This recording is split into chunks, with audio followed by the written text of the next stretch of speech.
And behind the scenes today, I have Sarah and Cheryl. And today we're going to be talking about the amazing ways that birds find food. As I'm sure you know, everybody needs to eat. Whether it's a person, a bird, or even a tree, everything needs food. For people, it's as easy as going out to a grocery store or a restaurant, or even calling and having people bring pizza right to our house. But this isn't an option for birds, and not just because they don't have to use a cell phone. So instead, they have their own amazing ways of finding food. Are you all ready to learn? Yep. Awesome. Buddy, are you ready? Maybe.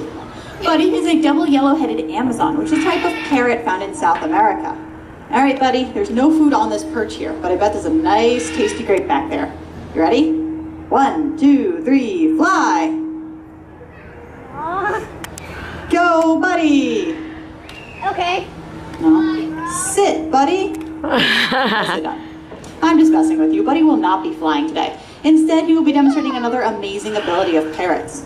Buddy, can you say hello? Good. My name's Alexa. Thank you for asking. You're so polite. In life, we all have our heroes, and Buddy here is no exception. Buddy, who's your hero? Who's your hero? George of the Jungle is your hero. That was a very interesting cue. That was not the response you were supposed to give me. Have you switched heroes? All right, I'll take that as a yes. Do you like George of the Jungle? Is he cute? No? Is he handsome? Nope. We've just switched heroes. Yeah?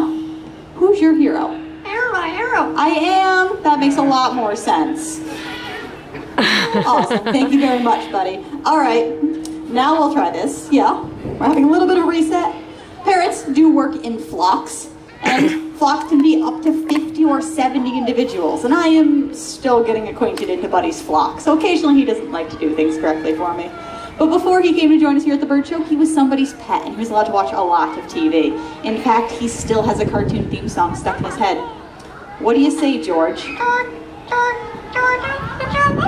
There we go. Watch out for that tree, Buddy. Buddy is also a big fan of singing competitions. Like any good singer, he needs to warm up first. Can you warble? That wasn't very good. Can you warble? Nicely done. There we go. Are you ready to sing All of Me?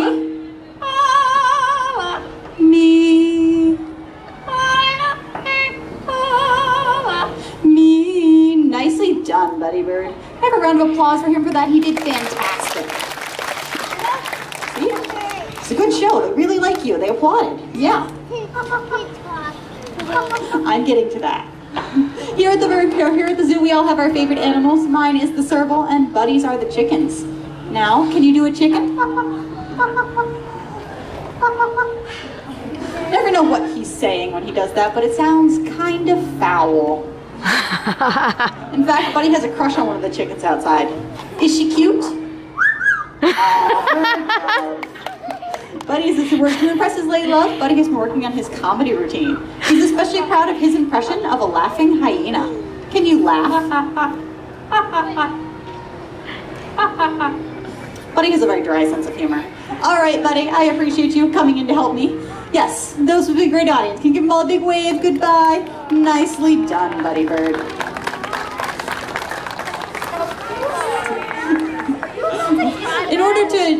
Buddy's mimic ability sure is amazing, but in the wild it would earn him friends, not food. Instead, to get food, he would use his beak as a third foot to help him climb amongst the thin branches of the rainforest's canopy.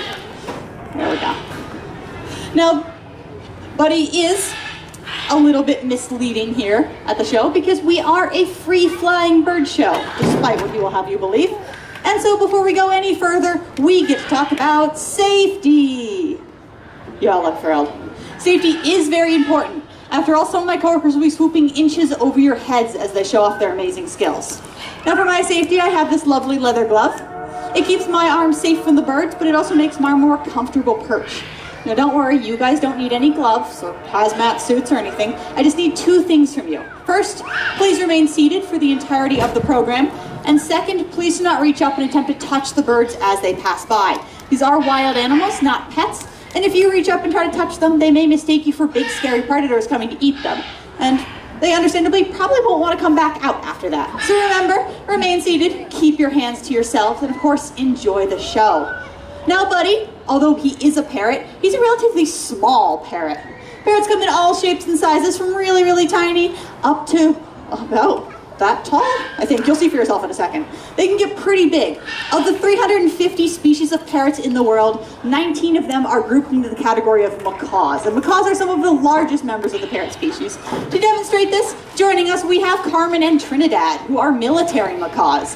They will hopefully be coming out and doing a few loops around the theater for us. Maybe. Just not having good luck with parrots today. All right. I'm going to keep talking while this is happening, and Cheryl is going to reset them, so you get to watch Cheryl do loops instead of the parrots, as she repeatedly disappears backstage and reappears, hoping to trigger the I Fly Around the Theater performance, which they're supposed to do. Now, Carmen and Trinidad, just like Buddy, they have that amazing beak. Parrots are foragers, so they eat fruits, nuts, seeds, and berries that they would be finding in the wild. That beak is super powerful, and they use it to break open the hard casings of nuts and seeds. The beaks are powerful enough that they can actually snap a broomstick if they wanted to. Now, if sheer power is not the option, and they are instead trying to manipulate something, get the nut out of the shell once they've broken it, they can do that with their beaks too. They have a rough underside to the upper part of their beaks and a bone in their tongue that allows them to manipulate the same way we would our fingers. All right, Carmen Trinidad, apparently you're not going to do loops, so we're going to have you head back home. You can have a drink of water. We'll try again until the next show for you guys. And now they start fluttering their wings. All right. Well, as you can see, we are a free choice show. Buddy decided he was going to mess with me a little bit by mixing up his cues. Our parrots are not going to fly. Hopefully, we have better luck with our next birds. Now, as beautiful as all of our parrots were, before you go running out to an agency to adopt a parrot of your own, I do ask that you do your research. Parrots are exceedingly long-lived. Carmen and Trinidad are both 21 years old, and Buddy is something over 25. We're not really sure. They could all live to be 70 or so. And they're all very loud, as you could hear them screaming to tell us, hey, we're on stage. We do know the parrots were on stage, but they scream just to tell us anyway, and they're also very intelligent. Buddy does know that he's messing with me when he chooses to not do his cues. He knows that it throws me, and he goes, I don't really like you yet, so I'm going to do this to mess with you. They're very smart birds, and if they become bored, they will think of ways to entertain themselves, whether it's something you provide or figuring out the locks to their enclosures and where you keep all the things you don't want them pooping on. They're very amazing birds, but, you know, please do your research before welcoming one as a member of your family. Now, as amazing as parrots are, they do have predators in the wild. Things like cats, snakes, and even other birds. In order for a bird to catch another bird, they have to be very fast and very agile. Our next guest is a great example of this. Joining us from center stage, we have a fast and agile predator from the desert Southwest down into Central and South America. This is Mesquite, and he is our Harris's hawk. Harris's hawks are one of the only pack-hunting birds of prey in the world. So rather than hunting alone, he hunts with his family. Usually 5 to 7 individuals, mom, dad, and the kids from the prior year. He will hunt songbirds, snakes and lizards, and rodents, as well as jackrabbits, big 8 to 10 pound rabbits. Now our pound-and-a-half Harris hawk here can't do it alone, so he begins chasing after that jackrabbit, but when he gets tired, he trades off for another member of his family. So they relay race to wear out that jackrabbit. If that jackrabbit gets tired and decides it's not going to run away anymore, it's going to find a way to hide, well, that won't stop Mesquite either. When the jackrabbit runs into its burrow, Mesquite lands on the ground, tucks his wings, and runs through the burrow after the jackrabbit. While he's doing this, his family is landing on the ground above. And when that jackrabbit comes running out of the burrow to get away from Mesquite, it runs straight into another member of Mesquite's family, and dinner is served. Harris hawks are unique not only in that they're pack hunters, but they're unique amongst pack hunters too. Usually for things like wolves, it is the biggest and the strongest who eats first when a kill is made. But not Harris hawks. They've got it a little backwards. For Harris hawks, it is the weakest and the least skilled in hunting who gets to eat first. This way, and hopefully, they let that youngest make the kill too. That way, everybody gets to eat. Because if not everybody gets to eat that rabbit, The ones who haven't eaten are the parents. The biggest, the strongest, they have the skills to go out and do things like flip upside down and grab songbirds out of the air, or chase reptiles in a zigzag pattern until they catch them. Everybody gets to eat. Thank you, Mesquite, for teaching us all a little bit about family bonding. Yes, you're welcome to clap for him.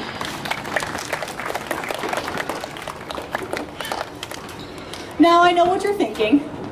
Okay, so we know how Mesquite chases prey, but how does he find it in the first place? There's no trees to sit in the desert.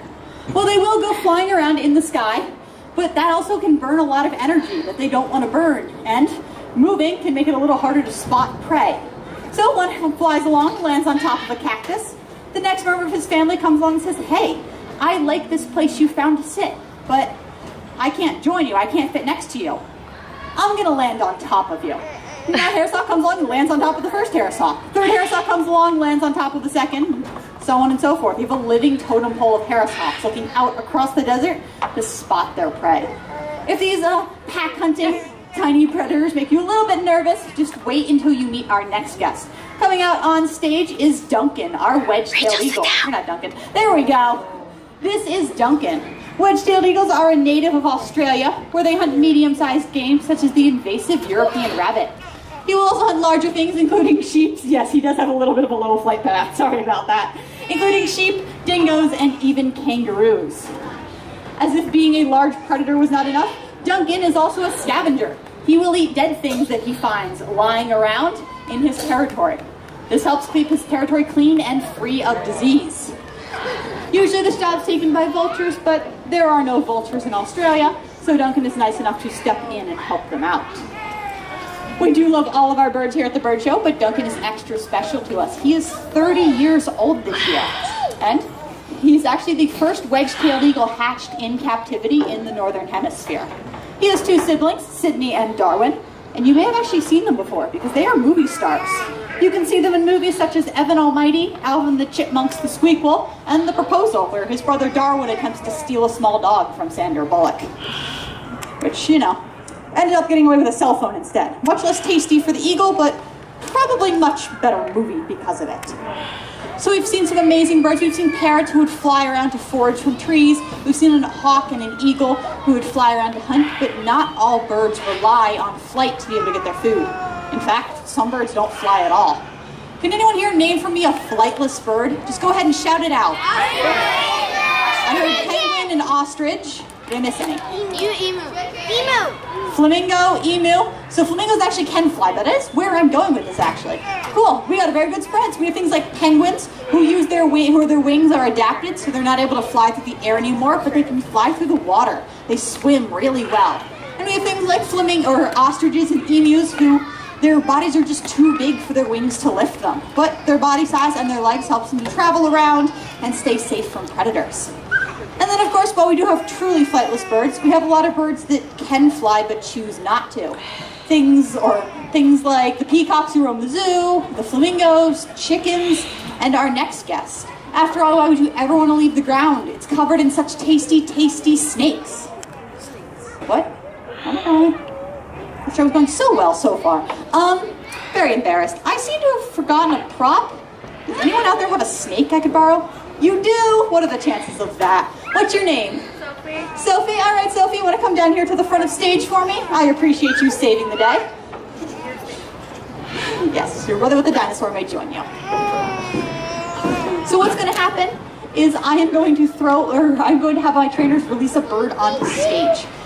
When I tell you to, you're going to throw the snake up here. I just ask two things. Please don't hit me, and you can come join her if you want. My bird won't eat that, don't worry. That's a little bit too big for her.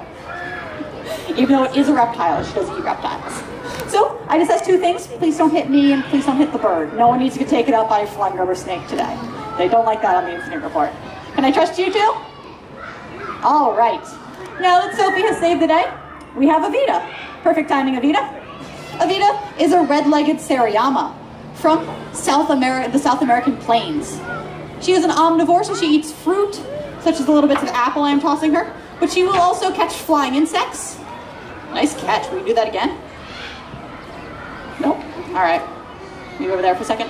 as well as things like reptiles and rodents. All right, Sophie, you want to toss that snake over there? Perfect. All right, you can head back to your seat. Thank you both. Evita walks over to her snake, she picks it up by the tail, and she slams it into the ground. She will do this repeatedly. This not only kills the snake, but it also breaks up the bones in its body, enabling her to swallow it whole. Seriamas can swallow snakes up to 3 feet long whole, which is pretty crazy. Yes. Good job, Evita. You're killing that snake very well. Now, Seriama and Evita is a professional snake slammer here at the Bird Show. We do ask that you not go home and try this yourself.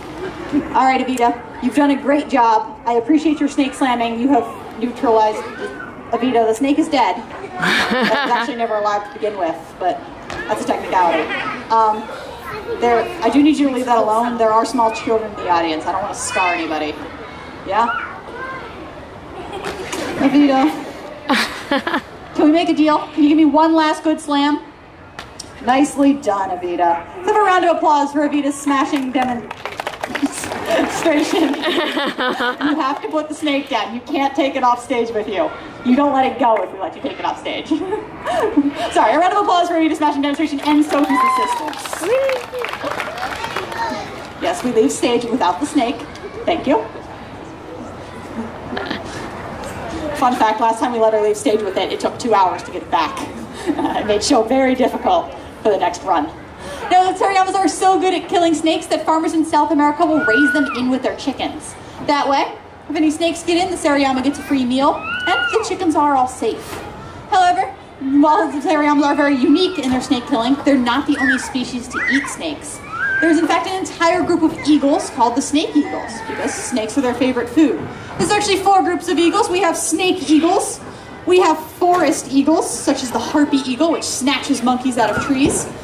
We have booted eagles, such as Duncan, our wedge, who has feathers all the way down his legs to his toes, which is how they get that category name. And we have our last group, the fish eagles, which, as you imagine, live by large bodies of water and like to eat fish. I'm sure you all recognize our representative of the fish eagles. This is Buford, our bald eagle. Bald eagles are our national symbol. To help them with hunting fish, you will see as he flies by, he looks kind of angry. He's not, but he does have a bony ridge that sticks out over his eyes. It allows him to, it better shades his eyes from the sun when he's hunting in direct sunlight, kind of like a built-in baseball cap. In order to help grab onto those slippery fish, he has a sandpaper-like texture on the bottom of his feet. Now, while bald eagles are a common sight nowadays along lakes and rivers, this was not always the case. In 1963, there were less than 500 bald eagles in the lower 48 states. This was the result of DDT, the miracle pesticide that killed all the insects we needed it to. But unfortunately, it stuck around and built up to toxic levels in birds of prey like eagles and peregrine falcons. Luckily, we banned DDT, and as of 2007, there are over 20,000 bald eagles in the lower 48 states, and they were removed from the endangered species list. Thank you, Buford, for your soaring flights and your species' soaring recovery from the dangers of extinction. It's very appreciated. As amazing as birds are, and hopefully as you've joined us today, you've met some amazing birds and learned some cool things about them. As amazing as birds are, they are not only amazing to watch, but they're also very important. Predators like Buford help to keep prey populations down, and foragers like Carmen and Trinidad and Buddy are very messy eaters. They leave little bits of peanut all over stage when we have them out. In the wild, they drop seeds wherever they fly and when they eat, bringing new plants to new environments. Same thing with songbirds.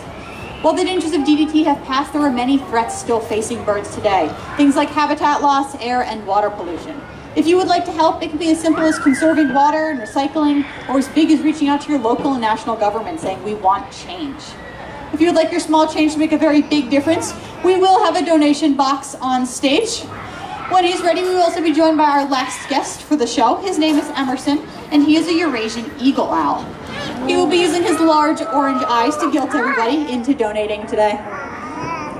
His eyes take up 2/3 of his head, so we'd like to hope he's pretty good at his job. If you do donate, all the money goes to the feeding and care of the birds you've met today, as well as conservation efforts at the Milwaukee County Zoo and World Bird Sanctuary. If you'd like to meet these guys up close or come ask us any questions, you are welcome to do that. We just ask that you stay off the stage. That way we have enough space for the birds to feel comfortable. Other than that, Cole's Wild Theater has a show in half an hour. And in the meantime, please exit the way you came in and have a fantastic rest of your day here at the Milwaukee County Zoo. Thank you. What was the owl?